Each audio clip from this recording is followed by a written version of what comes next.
नारी शक्ति। पड़ोसी के घर चीख पुकार सुन सरिता दौड़ी दौड़ी अपने मकान की छत पर पहुंची। पड़ोसी के यहाँ आज फिर बेटा बहू में लड़ाई हो रही थी। बेटा अपनी बीवी के साथ मारपीट गाली गलौज कर रहा था। पास ही खड़ा 5 साल का बेटा सिसक सिसक कर रोते हुए कहता जा रहा था, पापा माँ को मत मारो, पापा माँ को मत मारो। घर के सदस्यों के बीच बचाव कर दिया।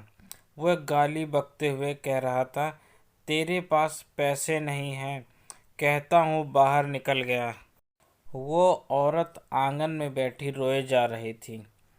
नन्हा बच्चा माँ के आंसू पोंछते हुए कह रहा था, माँ मत रो, माँ चुप हो जाओ।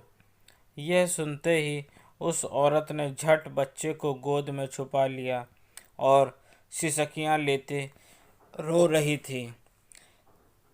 यह सब देख सरिता धम्म से बैठ गई। उसका अतीत चलचित्र की भांति दिमाग में चलने लगा। वह एक चपरासी की बेटी, उसकी 2 छोटी बहनें, गरीब पिता ने मैट्रिक पास होते ही एक संपन्न घर में विवाह कर दिया। बिन दहेज नौकरी वाला लड़का मिल गया था, किंतु उम्र में काफ़ी अंतर। पहली पत्नी के बच्चे न थे। शादी बच्चों की चाह में उस गरीब से शादी कर ली थी। समय बीता और वो अब 2 बच्चों की माँ बन चुकी थी। अब उस पर मुसीबतों का पहाड़ टूट पड़ा था।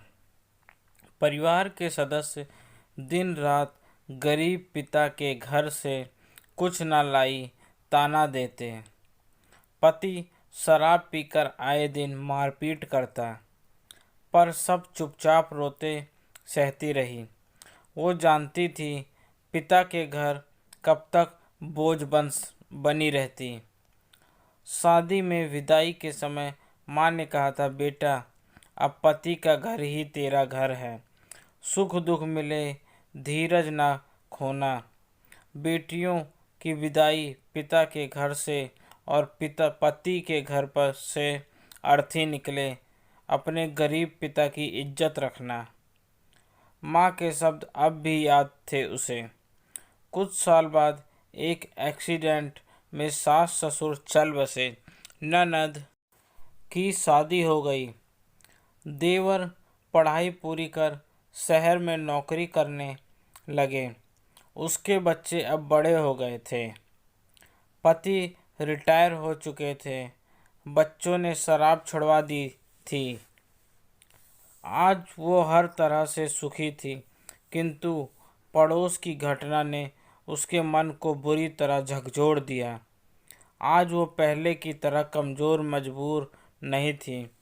सोच रही थी चाहे कुछ भी हो वह चुप न बैठेगी, किसी औरत पर अत्याचार न होने देगी। उसने जो हिंसा दुख सहा वो किसी और औरत के साथ उस जैसा अत्याचार होते नहीं देख सकती। वो उस औरत से ज़रूर मिलेगी, लड़ाई का कारण जानेगी और वो सहमत हुई तो पुलिस की मदद लेगी।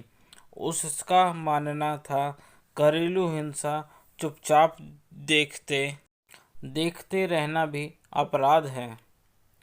सरिता भीगी आंखों से आंसू पोंछती सोचती नीचे उतर रही थी कि आज वो सुखी है, किंतु दुख से इस सुख के आने तक का समय तकलीफ़ें कभी ना भुला पाएगी।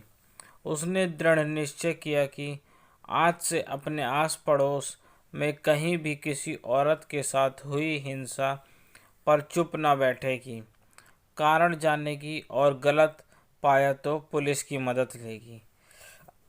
आज की दुखद घटना देख वो अपने आप को सशक्त महसूस कर रही थी। अगले दिन वह कुछ फूल लिए पड़ोसन के घर गई। दरवाज़ा खटखटाया। अंदर से कोई वृद्ध महिला ने दरवाज़ा खोला। वह उसे अंदर ले गई। तब सरिता ने बातचीत करते हुए कहा, मैं मंदिर जा रही थी, सोचा आपको भी साथ ले चलूं। तब वृद्धा ने कहा, बेटा मेरी हिम्मत कहाँ, हाथ पैर चल रहे हैं, इतना ही बहुत है। वह फिर बोली, बहू तू जा मंदिर हुआ, मन अच्छा हो जाएगा। इतना सुन सरिता अनजान बनते हुए झट बोल उठी, क्यों, क्या हुआ, तबीयत तो ठीक है? इतना सुन वृद्धा कल की घटना के बारे में बोल रही थी। वह अच्छी तरह जानती थी कि इतना शोर चीख पुकार पड़ोसियों ने सब देखा सुना जरूर होगा। सरिता ने फिर पूछा, आपका बेटा बहू से पैसे क्यों मांग रहा था? वह लंबी सांस लेते हुए बोली, शराब पीने के लिए। पूरा घर सिर पर उठा लेता है, नाक में दम कर रखा है। बड़े भाग्य की खानदानी बहू है जो इतना सब सह रही है। इतने में अंदर से बहू आई और दोनों मंदिर चल दी। रास्ते में सरिता ने कहा, तुम चाहो हम पुलिस का सहारा लें, मैं तुम्हारे साथ हूँ। सुनते वह उदास हो बोली, नहीं नहीं आंटी जी, मुझसे ये ना होगा। वो मुझे घर से निकाल देंगे। कहाँ रहूँगी? मायके में भाई भाभी हैं बस, कौन रखेगा मुझे? वह सरिता बोली, कल मैं तुम्हारे पति से बात करूँगी, समझाऊँगी। और अगले दिन सरिता ने वैसे ही किया, तरह तरह के उदाहरण दिए, मासूम बच्चे की बात कही, बहुत समझाया। उसके समझाने का असर हुआ। अब घर में काफ़ी शांति थी। सरिता पूरी तरह तैयार थी कि अब मारपीट की तो सीधी पुलिस को बुला लेगी। सरिता उस औरत और मासूम बच्चे की दशा देख बेहद दुखी हो उठी थी। उसमें आत्मविश्वास आया। आज उसके अंदर छुपी नारी शक्ति जाग चुकी थी।